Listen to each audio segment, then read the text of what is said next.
I died in a plane crash at age 8. My entire family burned alive while I survived in the wreckage for 3 days. 15 years later, I'm sitting in seat 11F having a panic attack, when the engine explodes. Now 312 passengers need the dead girl to save them. Before you watch full story, comment below from which country are you watching. Don't forget to subscribe for more amazing stories.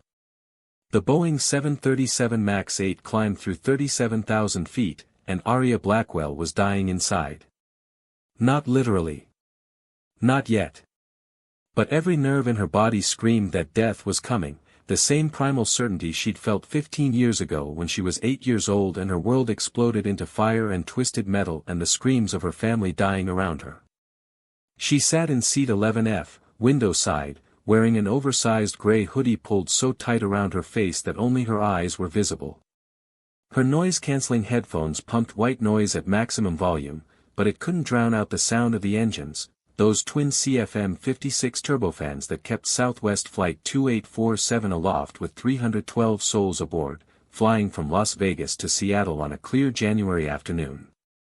Her hands gripped the armrests with enough force to turn her knuckles bone white.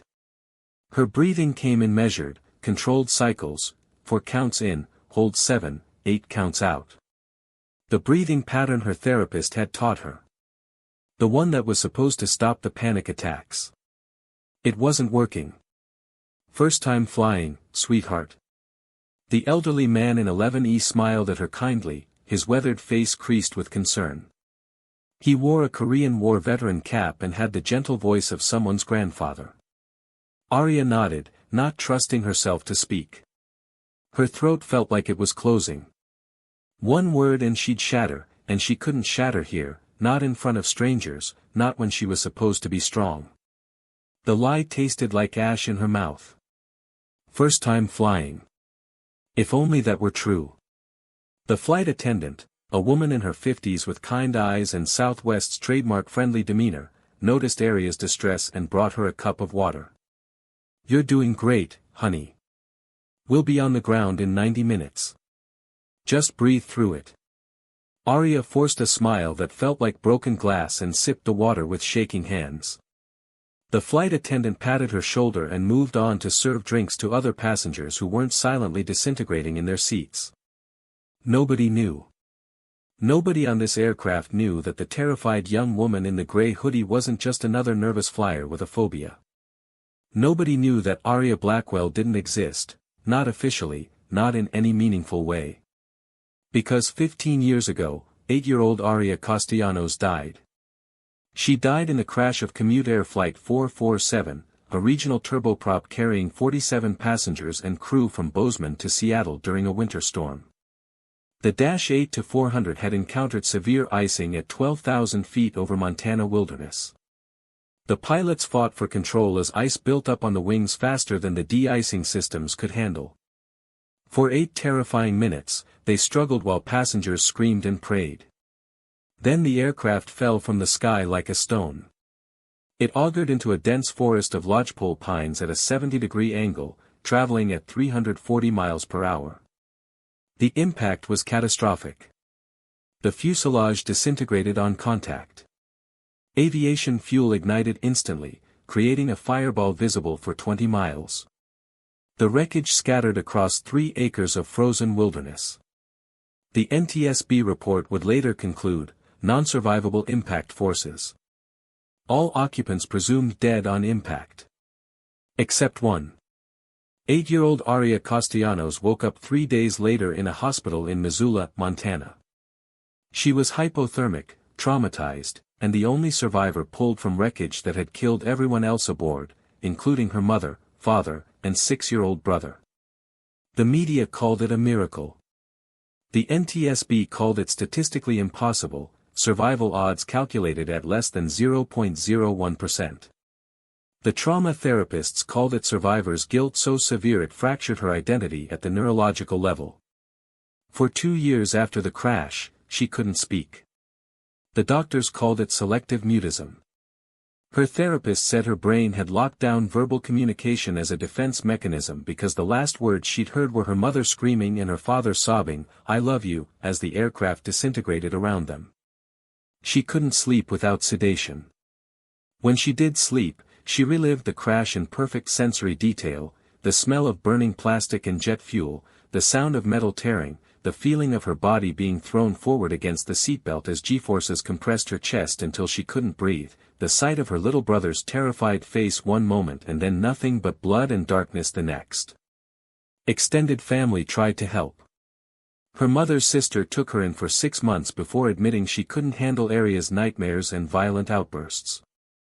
Her father's brother lasted 3 months before his own family begged him to find other arrangements because Aria's presence was traumatizing their children. She entered foster care at age 10. 7 homes in 5 years.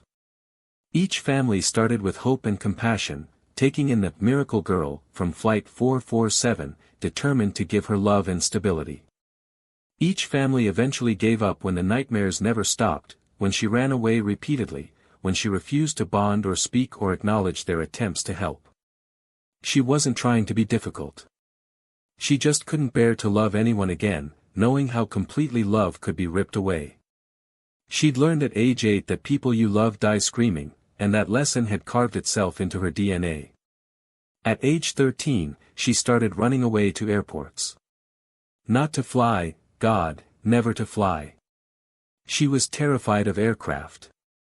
But she needed to understand them. She needed to know how something that had killed her family was trusted by millions of people every single day. She'd take buses to SeaTac International, slip past distracted TSA agents, find quiet corners near gates, and watch planes take off and land for hours. She studied everything. The way aircraft moved on taxiways. The precise angles of takeoff rotation. The sound profiles of different engine types. She collected aviation magazines from trash cans and memorized specifications. She couldn't explain the compulsion. She just knew that somewhere in those machines was an answer to the question that haunted her: why did my family die? One night when she was 14, a retired airline pilot named Robert Chen found her sleeping in Terminal C at SeaTac at 2 a.m. Instead of calling security, he bought her coffee from a 24-hour kiosk and sat down across from her. "You're that girl," he said quietly. "From Flight 447. I remember your face from the news." Aria had bolted then, running for the exit. But Robert caught up with her at the door. "Wait. Please. I'm not going to turn you in. I just want to talk." Something in his voice made her stop. Maybe it was kindness without pity. Maybe it was exhaustion. But she sat back down, and Robert Chen talked to her for 3 hours about aerodynamics, lift coefficients, redundancy systems, failure modes, and how aircraft are engineered to survive catastrophic damage.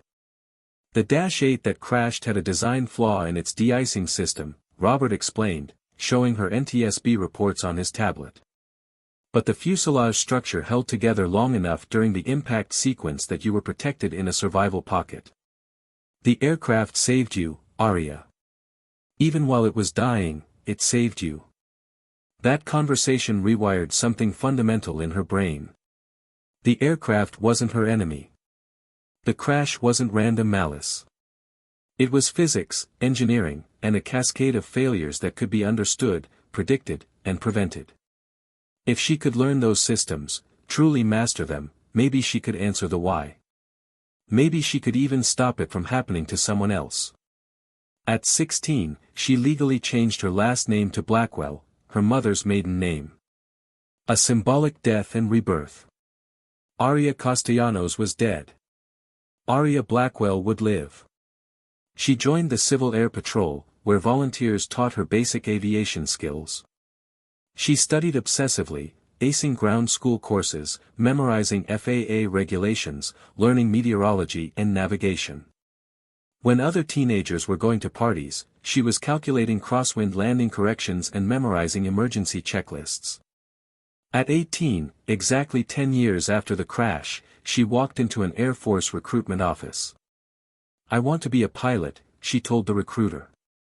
"You and every other kid with Top Gun dreams," the recruiter replied. "What makes you different?" Arya looked him dead in the eye. "I survived an unsurvivable plane crash. I spent 10 years learning why I survived. Now I want to fly the most dangerous aircraft in the world because I've already experienced the worst possible outcome. I have nothing left to fear." The recruiter stared at her for a long moment, then said, "Let's talk." The Air Force tested her extensively, physically, psychologically, academically. Her test scores were exceptional. Her psychological evaluation was concerning but manageable. Her motivation was ironclad. She earned her commission through ROTC and entered pilot training at Vance Air Force Base in Oklahoma. She excelled immediately. While other students struggled with the stress of formation flying and emergency procedures, Arya approached every flight with clinical detachment. Other students got nervous. Arya got focused. Her flight instructor noted in her training file, "Cadet Blackwell demonstrates unusual composure during emergency scenarios. Almost disturbingly calm under pressure. Recommend for advanced track." She graduated top of her class and entered Fighter Fundamentals, where she discovered her true calling, test pilot training.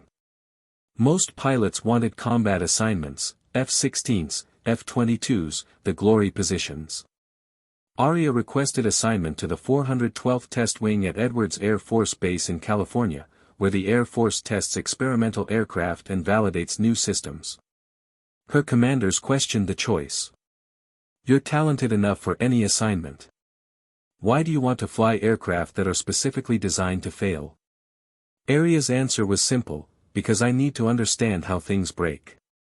And I need to prove that broken things can still land safely." At Edwards, she became something of a legend. She volunteered for the most dangerous test profiles, the ones where experienced pilots politely declined. Engine failure testing, where they deliberately shut down engines at critical moments. Hydraulic failure scenarios where control systems were systematically disabled. Envelope expansion testing, where they pushed aircraft beyond certified limits to see where failures occurred.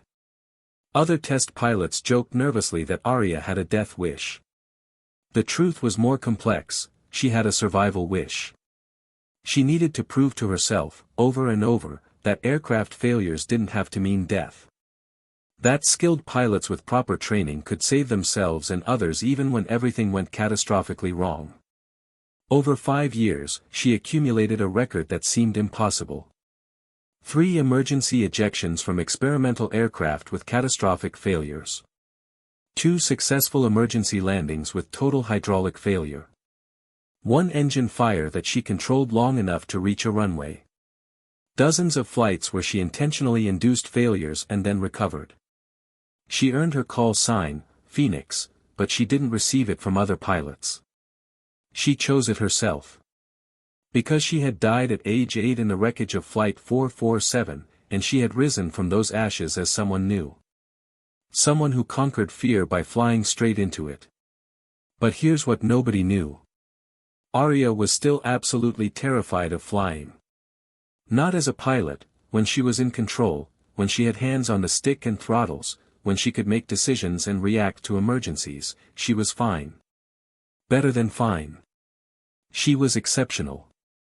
But as a passenger, sitting in a commercial aircraft without controls, without agency, just strapped into a seat like she'd been at age 8 when her family died around her. She had full-blown, debilitating panic attacks. She'd tried exposure therapy. She'd tried medication. She'd tried cognitive behavioral techniques. Nothing worked. Something about being a passenger triggered the trauma so profoundly that her rational mind shut down and all that remained was the 8-year-old girl watching her world end. That's why Southwest Flight 2847 was torture. This flight to Seattle was deeply personal. After 15 years, the NTSB had finally released her brother's remains, recovered from the crash site during a recent forest survey. She was traveling to Seattle to scatter his ashes at a memorial dedicated to Flight 447 victims. She could have requested military transport. As a lieutenant and test pilot, she had access to military flights. But she'd refused. She needed to prove she could do this, sit in a commercial aircraft as a passenger and not fall apart. She'd made it through boarding. Through taxiing. Through takeoff, the worst part, when the engine spooled up and the aircraft accelerated and every cell in her body screamed that they were about to crash. She'd survived climb out. Survived reaching cruise altitude. Survived 90 minutes of flight with her anxiety slowly, painfully decreasing.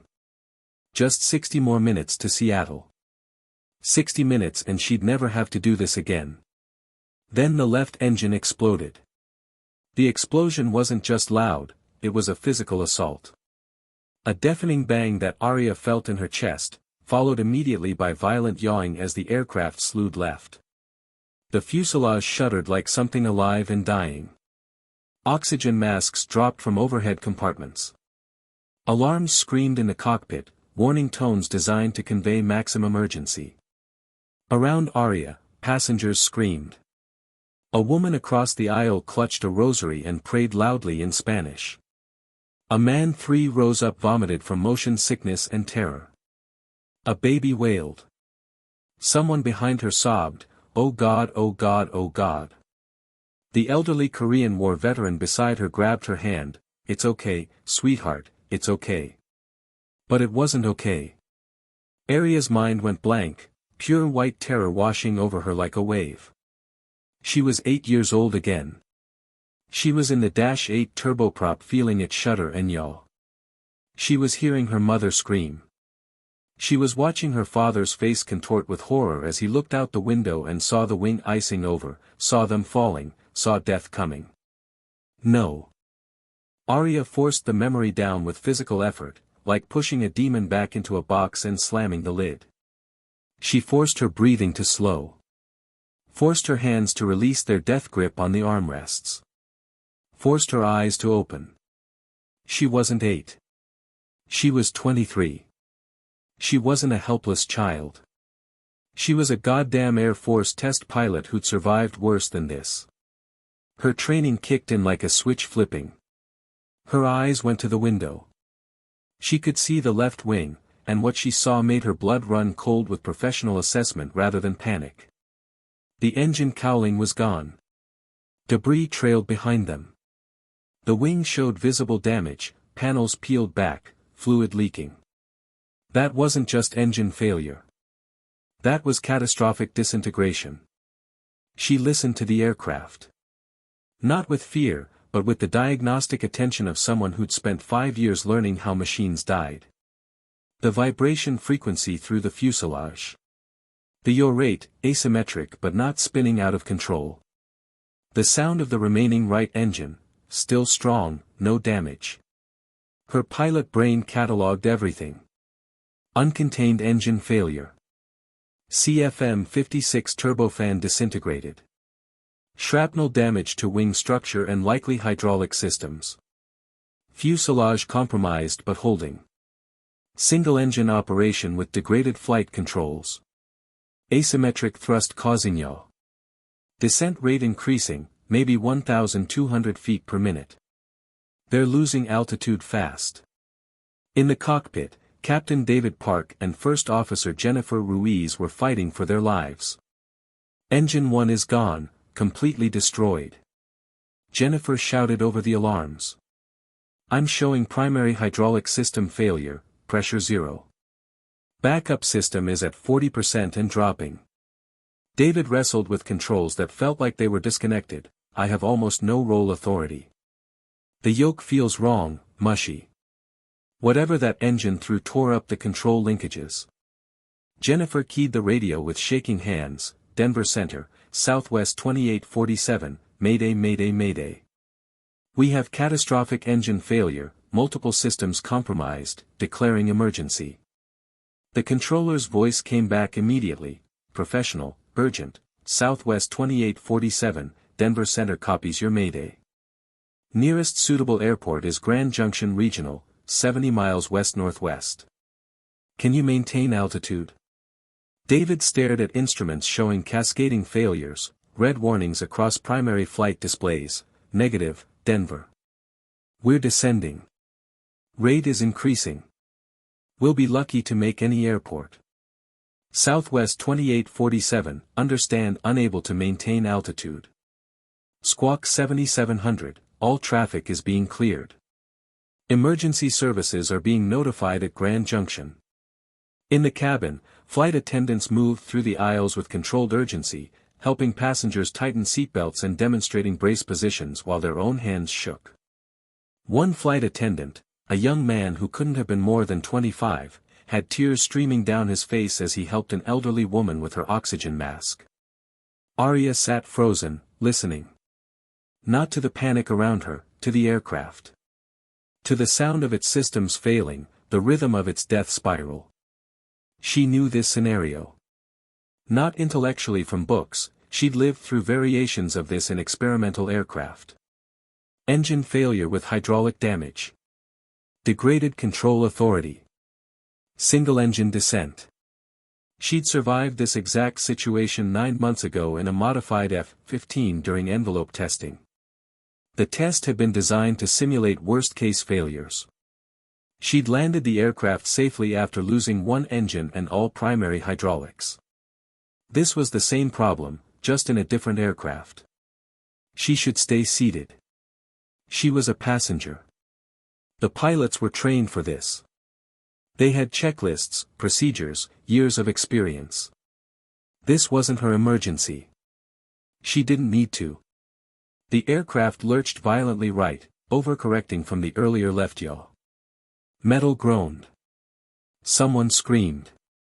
A flight attendant fell into a row of seats, knocking her head on an armrest. From the cockpit, David's voice carried through the partially open door, an edge of panic that Arya recognized from her own emergency recordings. I've lost the right aileron now. Jennifer, I can't, we're going to spiral, I can't control the roll. That tone. That specific breaking point in a pilot's voice when they realize they're about to lose everyone aboard and there's nothing they can do about it. Arya knew that tone. She'd heard it in her father's voice 15 years ago. She'd heard it in her own voice during a hydraulic failure 3 years ago right before she figured out the unconventional control technique that saved her life. She unbuckled her seatbelt and stood. The Korean War veteran grabbed her arm, sit down. You need to stay seated during. Arya pulled free gently but firmly and moved toward the front of the aircraft. She didn't run, running would cause more panic. She walked with the steady, balanced gait of someone who'd moved through aircraft emergencies before, compensating for the yaw and descent instinctively. A flight attendant, the older woman who'd brought her water, stepped into her path. Ma'am, you need to return to your seat immediately. Federal regulations require. Arya looked her directly in the eyes, and something in Arya's expression made the flight attendant stop mid-sentence. I'm a military pilot, Arya said quietly but with absolute authority. Test pilot. United States Air Force. I've flown aircraft through worse failures than this. I need to speak to your captain right now. The flight attendant's eyes widened. You're, what? You're military. 412th Test Wing, Edwards Air Force Base. Experimental aircraft test pilot. Type rated on military variants similar to this aircraft.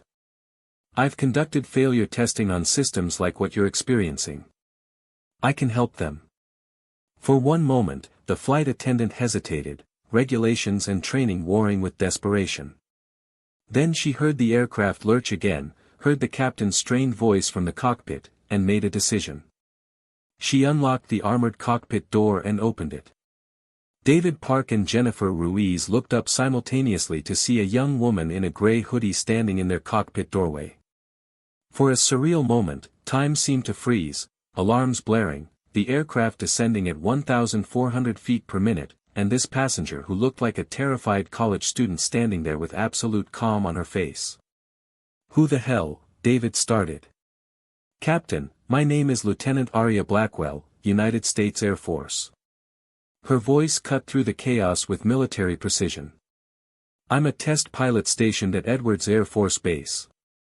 I'm type-rated on military equivalents of the 737 platform, and I've conducted extensive failure testing on hydraulic and flight control systems. I've successfully landed aircraft with worse damage than what you're experiencing. I can help you. Jennifer stared at her. You're a test pilot? You look like you're barely out of high school. I'm 23 and I've been flying military aircraft for 5 years. I've survived 3 emergency ejections, and I've intentionally failed aircraft systems in test scenarios specifically to learn how to recover from situations like this. Aria's eyes scanned the instrument panels, reading the displays with the practiced efficiency of someone who'd studied Boeing flight deck layouts extensively. Now tell me exactly what you've got. David and Jennifer exchanged a look, a wordless conversation between pilots who'd flown together for 3 years. They were out of options. Grand Junction was too far. They were descending through 34,000 feet with degraded controls. In maybe 10 minutes, they'd be at an altitude where recovery might be impossible. David made the choice. Left engine catastrophically failed. Uncontained failure, through debris through the wing structure. We've lost all primary hydraulic systems. Backup hydraulics failed 30 seconds ago. We're on emergency hydraulic systems only, and those are degrading. We have minimal roll control, decreasing pitch authority, and asymmetric thrust that's pulling us into a left yaw we can barely correct. Aria stepped fully into the cockpit, her eyes moving rapidly across displays. Your right engine is undamaged. That's critical, you still have 50% thrust available. Your electrical systems are functioning, which means fly-by-wire computers are still processing inputs even if hydraulic actuation is compromised. You have degraded hydraulics but not zero. That means you still have some control surface authority, it's just not responding normally. That doesn't help if we can't control the goddamn airplane. You can control it. Just not conventionally. Aria moved to the jump seat behind the captain's position, the observer seat used by Czech airmen.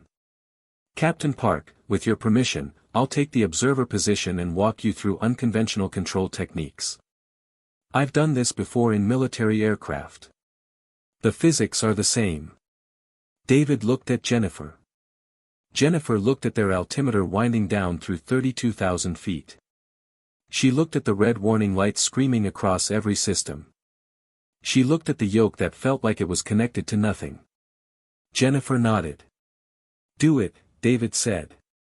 Aria strapped into the jump seat and her hands moved with practiced efficiency, adjusting her headset, scanning instruments, pulling out the emergency checklist and flipping to sections most pilots never even read. First thing, Aria said, her voice steady and clinical. Stop trying to use conventional control inputs. Your hydraulics can't support them and you're just wasting the limited authority you have left. Instead, we're going to use asymmetric thrust and rudder to control heading. Differential engine power will give us roll authority. That's insane, David said. Commercial aircraft aren't designed for. Military aircraft aren't either, but I've done it. Successfully. Multiple times. Aria leaned forward. Captain, increase your right engine to 90% thrust. Now.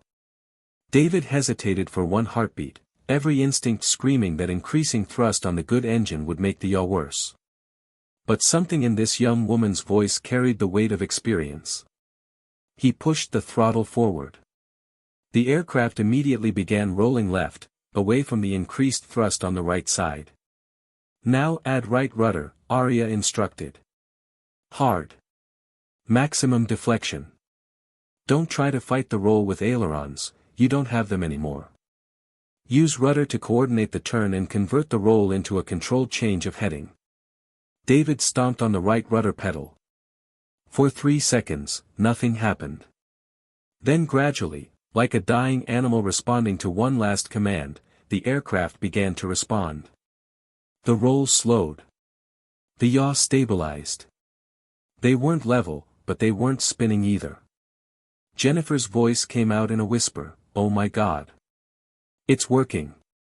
It's working because physics doesn't care whether we're in a commercial airliner or a fighter jet," Aria replied. Thrust creates force. Rudder redirects airflow. You still have both those things. Now we need to address your descent rate.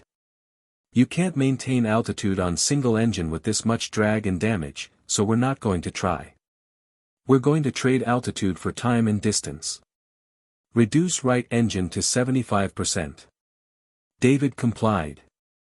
The descent rate decreased slightly, from 1,400 feet per minute to 1,100. Better, Arya said. We're not stopping the descent, but we're buying time. Now, Jennifer, get Denver Center on the radio. We need to change our landing plan. Jennifer keyed the mic. Denver Center, Southwest 2847. Southwest 2847, go ahead. Denver, we have a military test pilot on board who's providing emergency assistance. She's asking for direct communication regarding landing site selection. Pause. Then, Southwest 2847. Did you say military test pilot? Arya reached for the radio. Denver Center, this is Lieutenant Arya Blackwell, United States Air Force, 412th Test Wing at Edwards Air Force Base. I'm currently in the cockpit of Southwest 2847 providing emergency technical assistance. I need you to identify the largest flat surface within 30 miles of our current position and projected flight path. Dry lake beds, highways, military ranges, anything long and flat. Another pause, longer this time. Controllers conferring. Then, Lieutenant Blackwell, we need to verify your credentials before. Verify later. Arya's voice sharpened. Right now, I have 312 people in an aircraft that's descending through 29,000 feet with catastrophic systems failures. They need a place to land in the next 12 minutes. Find me flat ground or we're going into mountains. Before Denver Center could respond, a new voice cut onto the frequency, military, sharp, professional.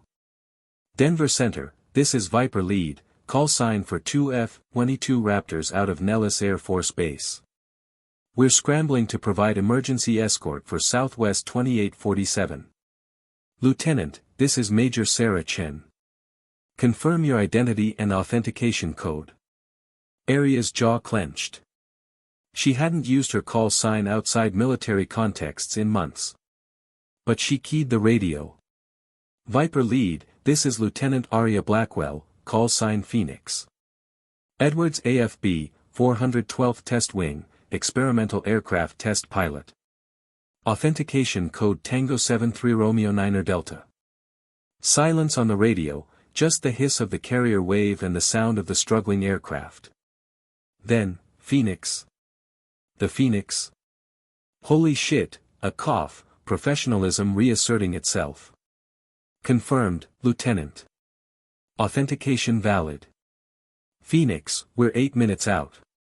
Denver Center is coordinating emergency landing site identification now. Jennifer glanced back at Arya. Phoenix. Is that your call sign? Arya's voice was flat, yes. What does it mean? It means I died once and came back. The F-22 pilot, Viper Lead, stayed on frequency, and her voice carried a tone that made Arya's skin prickle. Phoenix, we've heard about you. At Nellis, at Edwards, at Test Pilot School. You're the pilot who survived every worst-case scenario they throw at you. The test pilot who pushed a damaged F-35 through full envelope expansion after the backup flight computer failed and the ejection seat malfunctioned. You stayed with the aircraft when you should have punched out and brought it back safely. You're a legend. Arya's hands tightened on her notes. Legends don't have panic attacks in passenger seats. I almost lost it when the engine exploded. I'm only functional now because I'm doing something instead of sitting helplessly. That's not legendary. That's barely holding it together. You're doing more than holding it together. You're saving 300 lives. A second voice joined the frequency, younger, female, Phoenix, this is Viper 2, Captain Melissa Rodriguez. I read your file when I was going through test pilot school last year. You're the survivor of Commute Air Flight 447. You were 8 years old. Sole survivor out of 47 people. I didn't know you'd become a pilot. The cockpit of Southwest 2847 went silent except for the alarms. David and Jennifer both turned to look at Arya. Arya closed her eyes. Nobody outside the Air Force was supposed to know her history. She'd kept it buried, separated, compartmentalized. The dead girl from Flight 447 had nothing to do with Lieutenant Blackwell, the test pilot. Except that was a lie, and she'd always known it. Viper 2, Arya said quietly into the radio, I didn't become a pilot in spite of that crash. I became one because of it. I spent 15 years learning why I survived so I could make sure I never have to survive another crash. And so I could make sure others don't have to survive what I did. David Park's voice was soft, you were on Flight 447. Jesus Christ. You were just a child. I was 8, Arya confirmed, eyes still on the instruments. My mother, father, and 6-year-old brother died. I spent 3 days in the wreckage before rescuers found me. I haven't been a passenger on a commercial aircraft since that day, until today. This flight is the first time in 15 years I've sat in a passenger seat on a commercial airliner. Why? Jennifer asked. Why would you force yourself to do that? Because I'm here to scatter my brother's ashes. They finally released his remains after 15 years. And I needed to prove I could fly as a passenger without falling apart. Arya opened her eyes and looked at the altimeter, 23,000 feet and descending. So far, that's not going well. But at least I can help you land this thing. The radio crackled, Southwest 2847, Denver Center. We've identified a site. Decommissioned military runway, Wendover Air Force Base Auxiliary Field, 38 miles southeast of your current position. Runway is 7,500 feet, concrete, surface degraded but intact. No obstacles on approach. Emergency services are being dispatched from Nellis and Hill Air Force Base. Arya pulled up charts on the electronic flight bag. Captain, pull it up on your display. David complied. A satellite image appeared showing an abandoned runway in the Nevada desert, cracked and faded but long and straight. We can make it, Arya said, calculating rapidly. Barely. But it's going to be unconventional. How unconventional? Jennifer asked. We need to dump fuel immediately to reduce weight. Configure for landing early to maximize control response. Use asymmetric thrust for steering. And fly an approach profile that'll violate every commercial procedure you've ever learned. David looked at the runway, looked at his dying aircraft, looked at this 23-year-old test pilot who'd survived the impossible twice. Tell me what to do, he said. What followed was 12 minutes of aviation that no commercial pilot is ever trained for. Arya walked David and Jennifer through procedures that existed only in military test pilot handbooks, techniques developed through decades of experimental flying and crash analysis. Start fuel dump now. We need to be as light as possible. Jennifer, calculate our landing weight at current descent rate. Jennifer's fingers flew across the FMS. If we dump for 8 minutes, we'll be at 142,000 pounds at touchdown. Still heavy, but manageable. David, I need you to deploy landing gear now. Now. We're at 20,000 feet. The drag will help control our descent rate and give us better pitch authority. The gear's designed to deploy at any speed below 270 knots. We're at 240. Do it. David pulled the gear lever. 3 green lights illuminated. The aircraft shuddered as 3 sets of wheels extended into the slipstream. Flaps to 5 degrees, Arya continued. We're configuring early because we need maximum control surface deployment. Your degraded hydraulics respond better to larger control surfaces. The aircraft began to stabilize, still descending, still damaged, but responding more predictably to control inputs. On the radio, Viper lead transmitted, Phoenix, we have visual contact. We're at your 4 o'clock, 2 miles. Holy shit, your left engine is completely gone. The cowling is shredded and there's significant wing damage. You've got fuel streaming from the left wing root, looks like a tank breach. Copy, Viper lead. The fuel dump is intentional. Any other damage visible? Affirmative. I'm seeing multiple fuselage panels missing on the left side. Looks like shrapnel damage in a 30-foot radius from the engine failure point. I can see into your cargo hold through one of the holes. Phoenix, I don't know how you're flying this thing.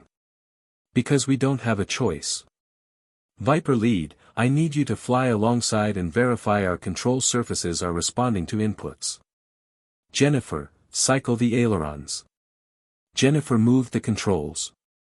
On the wing, ailerons moved sluggishly, left aileron barely responding, right aileron moving maybe 30% of normal deflection.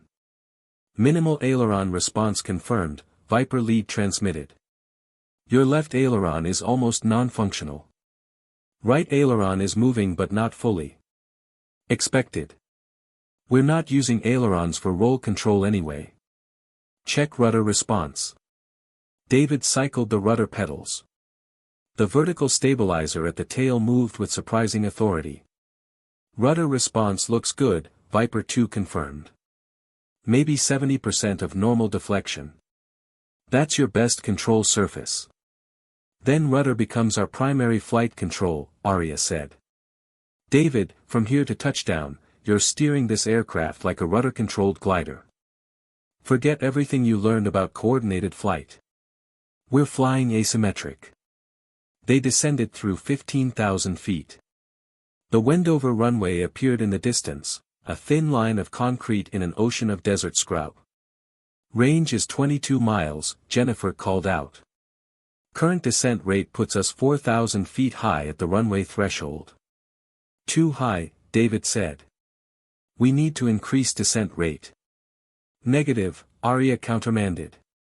We stay on this profile. We'll use speed brakes and increased drag to manage the excess altitude. If we steepen descent now, we won't have enough energy to flare for landing. Trust the profile. Passengers in the cabin could see the F-22 Raptors flanking them, sleek gray fighters with their wings swept back, flying in perfect formation alongside the crippled airliner. Some passengers filmed on their phones. Others prayed. A few simply stared in numb shock. The Korean War veteran in seat 11E looked at the empty seat beside him, where the terrified young woman had been sitting, and realized she was in the cockpit. Somehow, the scared girl who couldn't stop shaking had gone forward to save them all. 10 miles, Jennifer announced. We're at 12,000 feet. Runway elevation is 4,200 feet. Deploy full flaps, Arya commanded. Full flaps. The stress on the damaged wing will hold.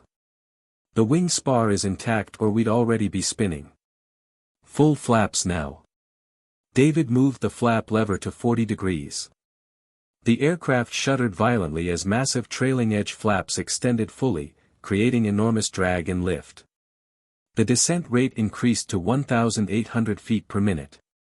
Speed brakes, Arya said calmly. David deployed speed brakes, panels on the wings that disrupted airflow to increase drag. The aircraft slowed to 180 knots. 5 miles, Jennifer said, her voice tight with tension. We're high. Still 2,000 feet above optimal glide path. We'll make it work. David, start your turn to final approach. Use rudder and differential thrust, right engine to 80%, initiate turn with right rudder. David complied. The aircraft began a slow, wallowing turn toward the runway. It felt nothing like a normal approach, more like steering a boat through heavy seas than flying a precision instrument approach. Viper lead, I need clearance confirmation, Arya transmitted. Is the runway clear? Any obstacles? Phoenix, runway is clear. Emergency vehicles are positioned 1,000 feet from runway threshold. Crash rescue is standing by. You're cleared for landing any runway, any direction. Copy. We're committed. 3 miles from the runway. 8,000 feet altitude. Still high, but within workable parameters. Gear down and locked, flaps 40, speed brakes deployed. Jennifer called out the checklist items. We're configured for landing. Reduce right engine to 65%, Arya instructed. Let the aircraft settle into its natural descent profile. Don't fight it. Work with it. 2 miles. 6,000 feet.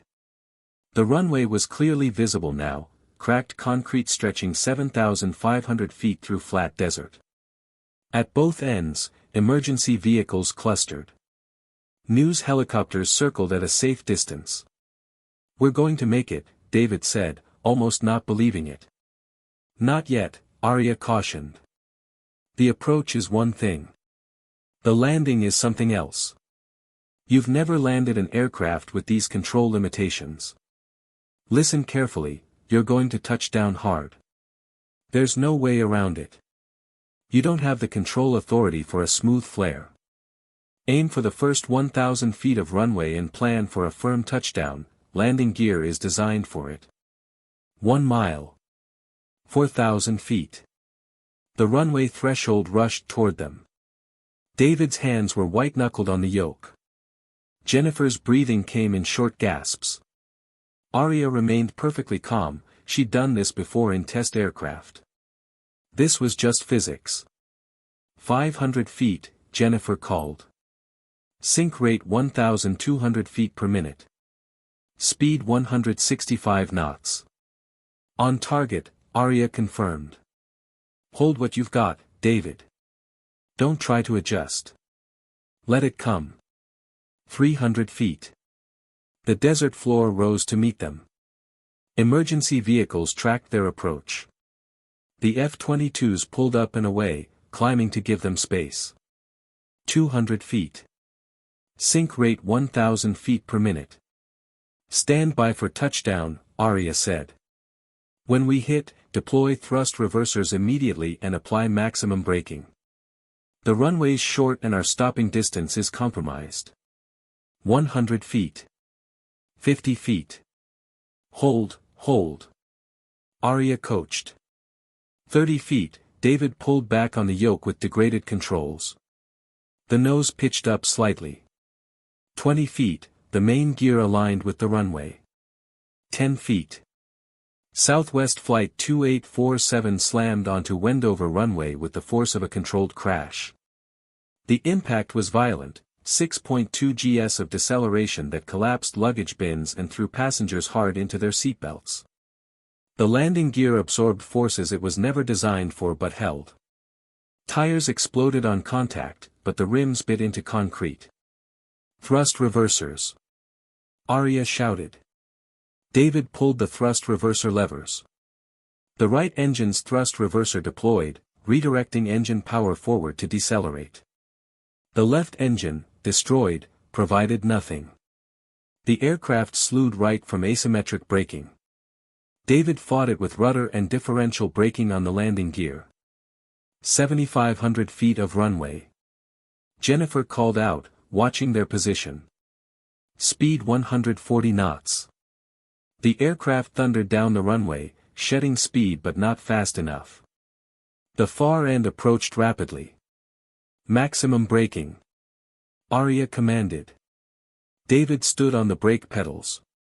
The anti-skid system pulsed, trying to prevent the wheels from locking. Smoking rubber left black marks on ancient concrete. 5,000 feet. Speed 110 knots. We're not going to stop. Jennifer screamed. Yes we are, Arya said with absolute certainty. Physics says we are. Trust the math. 3,000 feet remaining. Speed 85 knots. 2,000 feet. Speed 60 knots. 1,000 feet. Speed 40 knots. 500 feet. Speed 25 knots. At exactly 200 feet from the runway's end, Southwest Flight 2847 shuddered to a complete stop. For 3 seconds, nobody moved. Nobody breathed. The only sound was the dying whine of the right engine spooling down and the ticking of cooling metal. Then the cabin erupted. Passengers screamed, not in terror but in relief, joy, disbelief. People sobbed and laughed simultaneously. Strangers embraced. A man in the back stood and shouted, "Hallelujah," at the top of his lungs. Someone started clapping and within seconds the entire cabin was applauding, stamping feet, crying. In the cockpit, David Park put his head in his hands and wept. Jennifer Ruiz stared at the instruments in shock, then looked back at Aria. "You saved us. You actually saved us." Aria unbuckled from the jump seat, her hands shaking now that the crisis was over. "You both saved us. You flew the aircraft.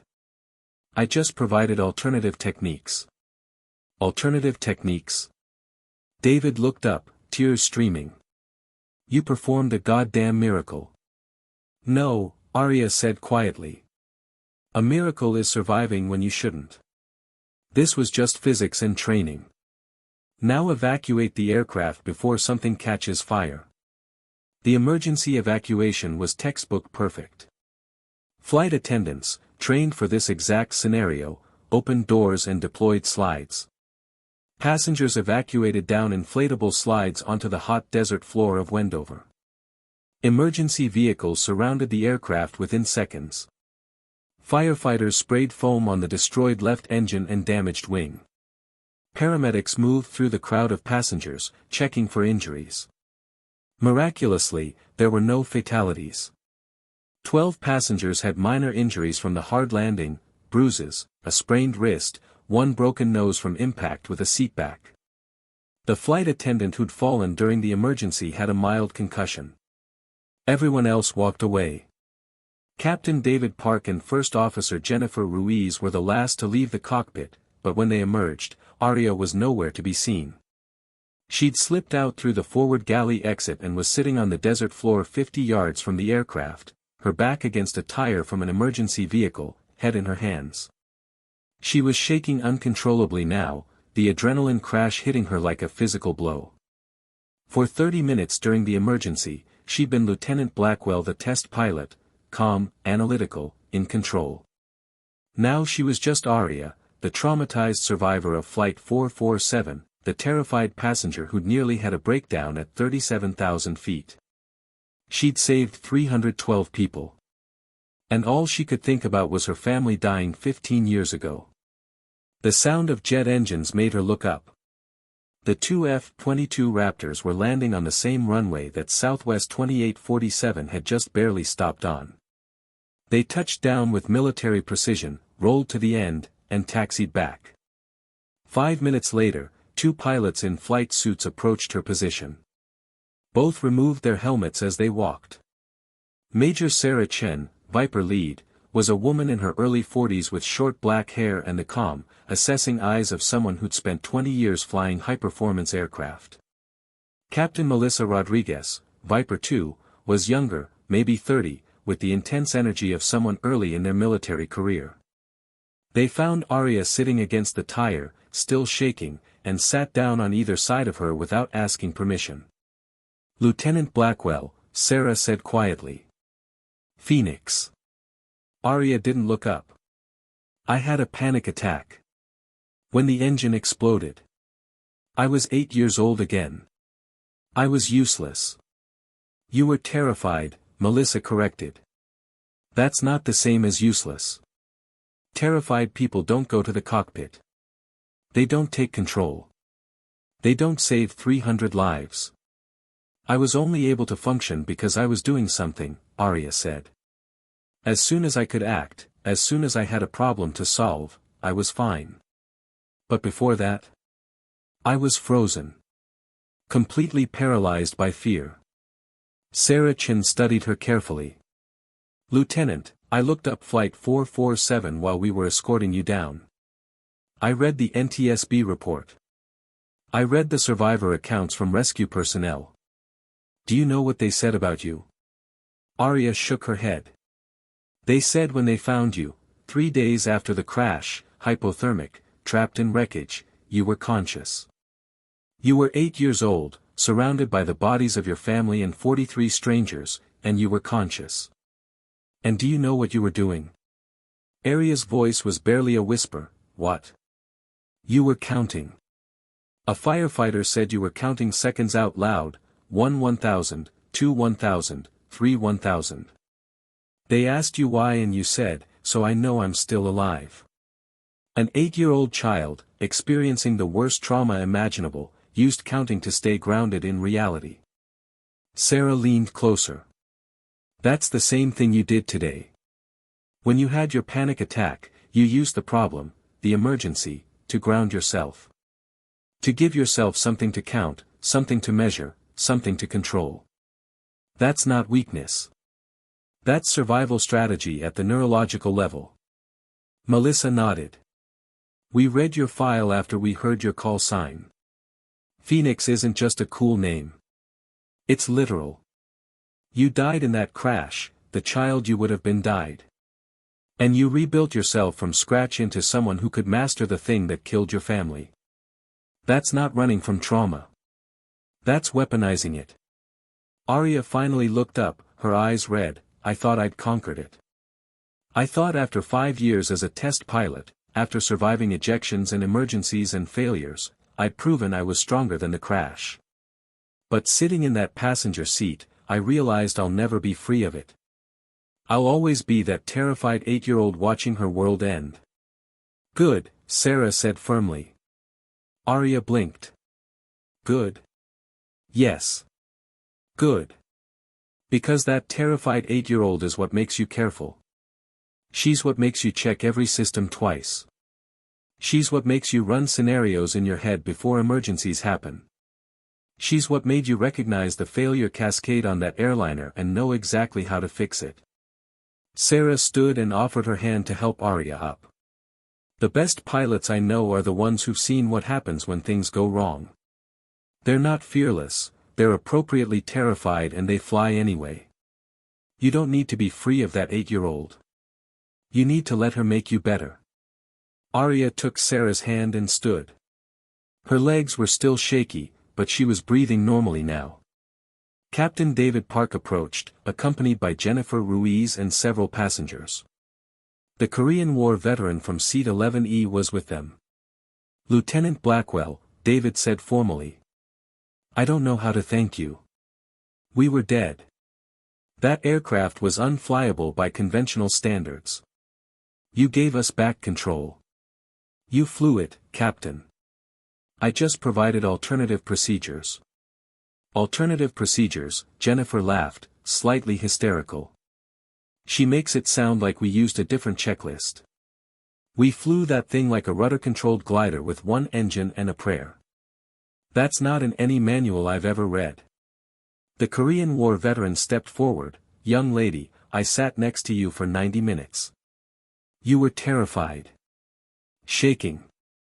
I thought you were going to pass out. Then that engine exploded and you went from terrified passenger to whatever you became in that cockpit. How? Arya looked at him, this elderly veteran who'd survived his own war, his own trauma. Because being terrified and being incapable aren't the same thing, sir. I've spent 15 years learning that fear is just information. It tells you what matters. It tells you what you can't afford to lose. Today, fear told me 312 people mattered. So I used the only skills I have to make sure they lived. A woman holding a young boy, maybe 7 years old, stepped forward. My son wants to meet the pilot who saved us. The boy looked up at Arya with wide eyes. Are you really in the Air Force? Yes, Arya said, kneeling to his level. I fly experimental aircraft. That's so cool. I want to be a pilot when I grow up. Arya felt her throat tighten. This boy was almost the same age she'd been when Flight 447 crashed. When her family died. When her world ended. Then study hard, she told him. Learn math and physics. Be brave even when you're scared. And remember that the best pilots aren't the ones who never feel fear, they're the ones who feel fear and fly anyway. The boy smiled and hugged her. His mother mouthed, "Thank you," with tears streaming down her face. Over the next hour, Arya was interviewed by NTSB investigators who'd arrived by helicopter. She walked them through every decision, every procedure, every unconventional technique. They listened with expressions ranging from shock to professional admiration. Lieutenant Blackwell, the lead investigator, said, "What you did violates every commercial aviation procedure. It also saved 312 lives. We're going to have to do a complete analysis, but preliminarily, you made the right calls." All of them. The FAA officials were less enthusiastic. "There will be an inquiry into why a passenger was allowed into the cockpit during an emergency. There will be a commendation," Sarah Chen interrupted, her Air Force rank giving her authority. Lieutenant Blackwell is a military test pilot who provided expert technical assistance during a catastrophic emergency. The pilots made the decision to accept her help, and that decision saved everyone aboard. If you want to write her up, you'll be doing it over the objection of the United States Air Force. The FAA official backed down. As sunset approached over the Nevada desert, Arya stood beside the damaged airliner and looked at the left engine, or what remained of it. The cowling was gone. Internal components were exposed. It looked like something from a disaster movie. She'd survived this. Again. Jennifer Ruiz joined her, "Your brother. You said you were traveling to scatter his ashes. I'm so sorry this happened during that trip." Arya touched her pocket. The small container of ashes was still there, protected throughout the emergency. Maybe it was meant to happen this way. Maybe he was watching. Making sure I was ready when it mattered. Do you believe that? Arya considered. I believe that the worst things that happen to us don't have to define us. They can refine us. My brother died in a crash. My parents died in a crash. And today I used everything I learned from surviving that crash to make sure no one else's family died. That feels like meaning. Like purpose. Phoenix, Jennifer said quietly. Your call sign. It fits perfectly. It does, Arya agreed. Because phoenixes don't avoid fire. They rise from it. And sometimes, they fly back into it to pull others out. The classroom at the United States Air Force Test Pilot School at Edwards Air Force Base was packed. 50 students, pilots from multiple branches of military service plus civilian test pilots, sat in tiered seating, all eyes fixed on the woman standing at the podium. Captain Arya Blackwell, recently promoted, stood before a projected image showing two aircraft side by side, the wreckage of Commute Air Flight 447 and Southwest Flight 2847 safely on the ground at Wendover. I'm Captain Arya Blackwell, call sign Phoenix, she began. Her voice was steady, clear. I teach emergency procedures and failure analysis. Before we begin this semester, I'm going to tell you a story about fear, trauma, and why both of those things make you a better pilot, if you let them. She clicked to the next slide. A photo of herself at age 8, smiling at Disneyland with her family 3 days before they died. 15 years ago, I was killed in a plane crash. That's not metaphorical. According to NTSB statistics, I had a 0.01% chance of survival. 47 people boarded Commute Air Flight 447. 46 died. I lived. The students shifted uncomfortably. This wasn't a typical first day of class lecture. For 10 years after that crash, I was terrified of aircraft. Couldn't be near airports. Couldn't hear engine sounds. Had panic attacks at the sight of contrails. Then I decided to become a pilot, not in spite of that fear, but because of it. She clicked through slides showing her progression: Civil Air Patrol, Air Force pilot training, Test Pilot School, her various aircraft assignments. For 5 years, I flew experimental aircraft in emergency scenarios.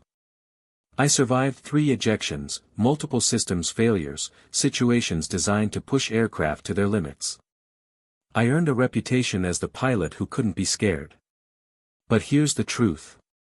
She paused, making eye contact with students across the room. I'm terrified every single time I fly. Not as a pilot, when I'm in control, I'm fine. But as a passenger, I have clinical-level panic attacks. 6 months ago, I forced myself to fly commercially for the first time since my family died. And 90 minutes into that flight, the left engine exploded. Gasps from students who hadn't heard this story. Aria clicked to cockpit audio transcripts, instrument readings, system failure cascades. This is Southwest 2847. Catastrophic uncontained engine failure at 37,000 feet. Total hydraulic failure. Minimal control authority. Single-engine descent with 312 people aboard. She played audio from the cockpit, Captain Park's strained voice, Jennifer's frightened calls, the screaming alarms. When that engine exploded, I was having a panic attack. I was 8 years old again. I was completely paralyzed by trauma. For approximately 45 seconds, I was useless. She let that sink in. Then I made a choice. I could stay paralyzed, or I could use every skill I'd learned from surviving one crash to prevent another. So I went to the cockpit and I helped those pilots land using unconventional techniques I'd learned from test flying damaged aircraft. She played the radio communications, her calm voice guiding the pilots, the F-22s recognizing her call sign, the landing sequence. We landed safely. 0 fatalities. And afterward, I sat on the desert floor and shook for an hour because I'd been absolutely terrified the entire time. A student raised his hand, "Captain, how do you fly when you're that afraid?" Aria smiled, the question she'd been waiting for. You don't stop being afraid. Fear is data. It's your brain telling you what matters. I'm afraid because I know exactly what it feels like to watch people die in an aircraft. That fear makes me careful. It makes me check systems twice. It makes me run scenarios before emergencies happen. Fear makes me a better pilot. She clicked to testimonials from Southwest 2,847 passengers, photos of reunited families, letters, children who'd lived because she'd acted. These people are alive because I didn't let fear paralyze me. That's not heroism. That's just refusing to let the worst moment of your life define every future moment. It's using trauma as training, converting horror into expertise. I want to be a pilot when I grow up. Mom says I should be scared of planes now, but I'm not. I'm not scared because you showed me that even when things go wrong, smart people can fix them. Thank you for saving me and my mom. You're my hero. Emma, age 7. Aria's hands trembled as she read. 7 years old. The same age her brother had been when he died. This little girl lived because Aria had conquered her fear long enough to act. You okay? Sarah asked. Yeah, Aria said, wiping her eyes. I'm good. This is why I do this. This is why I teach. So that when Emma grows up and faces her own emergency, whether in an aircraft or in life, she'll remember that fear doesn't have to be the end of the story. It can be the beginning of courage. She walked to her office and placed Emma's letter on her desk, right next to the framed photo of her family from 15 years ago, her mother, father, and brother smiling at Disneyland 3 days before they died. I flew again, she said quietly to the photo. I saved people. And I'm teaching others to do the same. I think you'd be proud. Outside her window, an experimental aircraft screamed across the California sky, pushing limits, testing boundaries, intentionally breaking so engineers could learn how to build something stronger. Aria watched it with eyes that had seen death and chosen life repeatedly. Eyes that had watched her family die and then watched 312 strangers live. Eyes that understood fear intimately and refused to let it have the final word. She died at 8 years old in the wreckage of Flight 447. She rose at 23 in the cockpit of Southwest 2847. And now, at 24, she was teaching others that call signs aren't just names, they're resurrection stories written in courage and trauma and the stubborn refusal to let the worst moment of your life be the defining moment. Phoenix doesn't avoid fire. Phoenix masters it. And sometimes, Phoenix flies back into the flames to pull others out, not because she's fearless, but because she knows exactly how much fear costs and exactly how much survival is worth. She turns back to her desk and begins preparing tomorrow's lesson, advanced emergency procedures, when all systems fail. Because somewhere out there, another pilot will face the impossible. And Arya Blackwell, call sign Phoenix, will make sure they know how to survive it.